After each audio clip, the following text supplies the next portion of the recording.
Hi, my name's Phil. I'd like to talk about politics. In this video, I'd like to discuss how Keir Starmer laid out the problems that Rishi Sunak has failed to deal with in terms of internal party matters as well as managing the country for maximum discomfort ahead of a rather tricky meeting that the Prime Minister has got with his backbenchers today.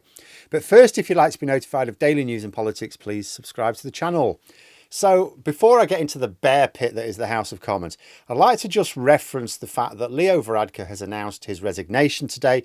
This happens, of course. Political leaders are nudged out in the interests of their party ahead of an election where they are no longer seen as an asset. And because of the circumstances, it's all too easy for the leader being tapped on the shoulder to big up their achievements and be rather downcast about leaving with an unconvincing show of support for whomever replaces them. Not so from Varadkar. It was a very graceful speech. It was a speech where he spoke fondly of his time in office without boasting and without being reticent, and he commended a career in politics for others. I thought it was a remarkable speech for a political leader under the circumstances. And a universe away from the way Rishi Sunak, who on the face of it is faced with similar pressures from his own party ahead of an election, is choosing to conduct himself. Ahead of this PMQs, the last one before the Easter recess, there won't be one for a few more weeks, and with Sunak heading into a tricky 1922 committee meeting with his backbenchers, in fact, at the time this video goes live, I said that I'd hope Starmer uses the opportunity to make Conservative MPs uncomfortable at the prospect of Sunak leading them into the election. I think he did that. He didn't just poke at the issues which are causing the Conservatives problems with voters, but his comebacks and pre-scripted lines were quite good today, as Starmer was attacking not just the premise of the Rwanda plan, but the fact that Sunak didn't even believe in it himself. He reminded people that Sunak as Chancellor tried to stop the funding for it, but that his power has now so diminished that he spends all his time concerned with the fact that his own MPs are holding the sword of Damocles above his head, before cheekily adding, possibly literally in the case of the Leader of the House.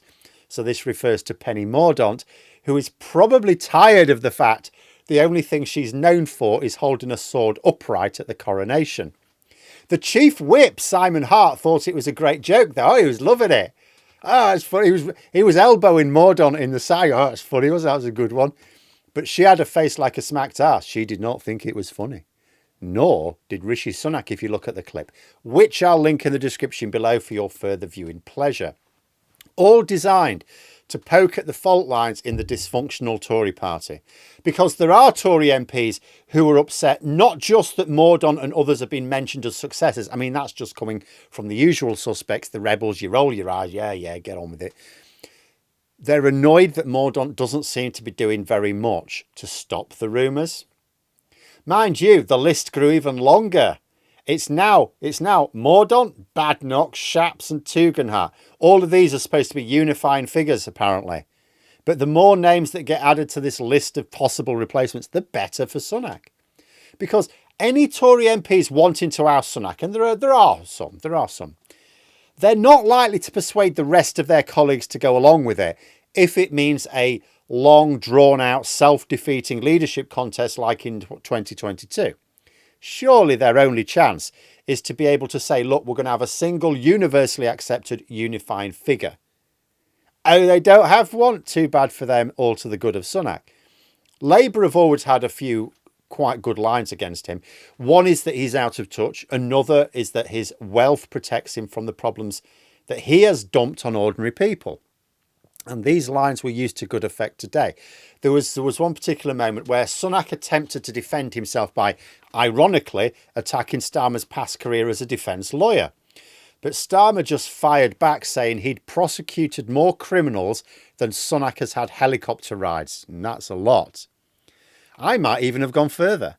When Sunak was boasting about the number of people arrested in connection with anti-smuggling laws, he said that if Starmer weren't leader of the opposition, he'd probably be representing them as a lawyer. Now, if I were Starmer, I might have been tempted to say that if he weren't leader of the opposition right now, the Tories might want to be a little bit more concerned about the prospect of him prosecuting a few people connected with the Conservative Party once the books are opened on what they've been up to with the public finances in the last few years. Maybe Sunak should have stuck to using the Jeremy Corbyn defence. Oddly enough, he didn't use that today. He must have forgotten about it. Maybe he was a bit demob happy that he doesn't have to do any more PMQs for a few weeks after today. Mind you, the next time he does, we'll be gearing up for the local and mayoral elections. Spicy times coming. Even if he's backed off from a May general election, he's not going to get away with May the 3rd. But this is not going to be a fruitful line for Sunak, this poking at Starmer's legal career. It's a very distinguished career. I cannot believe the Tories are still pushing it, months after they tried and failed to get any advantage from it. Because in actual fact, Starmer's past career is of enormous help to Labour. A former director of public prosecutions with a string of convictions against some of the most harmful criminals against his name. Criminals that, as Starmer pointed out, Rishi Sunak is releasing early. That the Tories are going to keep inviting Starmer to mention this seems baffling to me. I mean, think about it. The public generally accept Labour as being better with education and healthcare by default, right? And they think the Tories are better with the economy and law and order, and they prioritise the economy, so that the Tories usually have a default advantage. The economy is crumbling, and the Tories, when they talk about it at all, just say how marvellously their plan is working. They were doing it again today. For whom is the plan working? Because even middle-class people now don't see it working to their benefit, and nor will they, even in autumn. As for law and order, the criminal justice system is collapsing like everything else. The Tories are now letting out prisoners before their sentence is complete to make room for more. Yet they'll still try and promise tougher sentences for criminals in the hope the public don't put two and two together. Are you going to put them in for longer if you're releasing them early? And to cap it all, Labour are now led by someone who ran the Crown Prosecution Service. The Tories must be mad to draw attention to this. And Starmer is actively trying to draw attention to it. It's in his Twitter bio. It lists 3 things: the constituency he represents as an MP, the fact that he is the Labour leader, and the fact that he was the director of public prosecutions. And that's it. There's plenty from his past that Starmer could actively promote, but this is one of them. Just one of 3. And the Tories are helping him. Still, I'm sure the party that's been 20 points behind in the polls for a year and a half know what they're doing. Essentially, what Starmer did to Sunak today, and it all came to a culmination at the end, was to point out he's spending £600 million on sending 300 refugees to Rwanda, something Starmer called a gimmick. That the Prime Minister didn't even believe in it himself, which most of his MPs will know, and with good reason, because you do not spend £600 million on sending 300 refugees anywhere. He pointed out that violent prisoners have been released early from prison, that there have been thousands of small boat arrivals this year alone, not even summer yet. The NHS is crumbling. Many people are paying much more for their mortgages, which the Tories are hoping to limit the damage of with interest rate cuts this summer. They're talking about the fact that inflation is really coming down now, very much on target. And they think, oh, great, interest rate cuts this summer, that'll be good. It's like, but that won't help. What? No, that won't help people already hit. And what they seem to be forgetting is, even for those still coming to the end of their fixed term after the interest rate cuts happen, whenever that is, we don't know when. Think about it this way. Those people are still going to get increases in their mortgage payments. You can try and say to them, yeah, but it would have been even more. But all they're going to see is the fact they now have to make cost savings to their household budget, their squeezed household budget, because their mortgage is still going up, and by quite a bit. The Tories are just really deluded about this one. They would have been much better having the election earlier, before those fixed terms, the fixed rate terms ended. Starmer also attacked the lack of anything in the budget for pensioners, which is pretty much the only people still saying they'll vote for the Tories.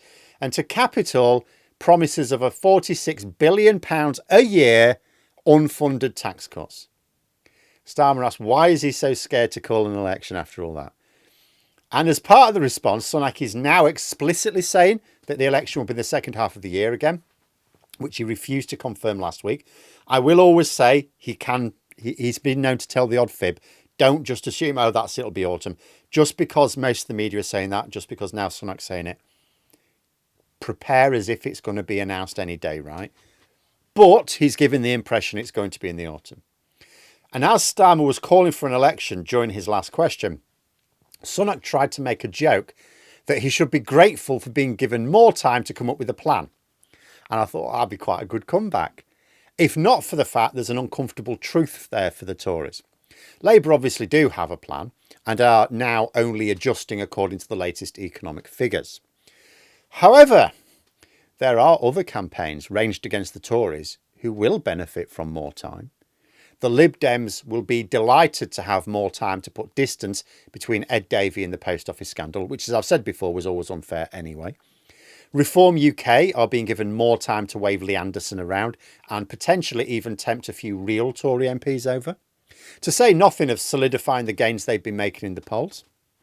Gives more time for non-partisan campaign groups to build up support. More time, as I was discussing in my first video today, in particular for tactical voting campaigns to get their message to as many voters as possible. So ordinarily I would say, that's a pretty good line from Sunak, but on this occasion there was too much unintended truth in it for it to be anything for Tory MPs to be laughing about. Didn't stop a few, mind you, because so many of them are proper idiots, lambs to the slaughter. And now to wait for what gets leaked from the 1922 committee meeting that Sunak has with Tory backbenchers, which, as I said before, is due to begin as this video goes live. So if you've got to this bit of the video, it's already underway. As I've already said, if Tory rebels cannot get behind a unity candidate to replace him, Sunak is probably safe enough. Let us see if the local election results focus their minds. But if he doesn't say something useful to his backbenchers today, he could still be storing up trouble for later. You know, those local elections are going to be brutal for them. And then, you know, we are straight into that campaign after Easter. And Easter recess begins after next Tuesday. But there we are. Those are my thoughts. Let me know yours in the comments below. I hope you found the video interesting. If you did, please click the like button. And if you'd like to support the channel further, the join button for memberships. And until next time, I'll see you later.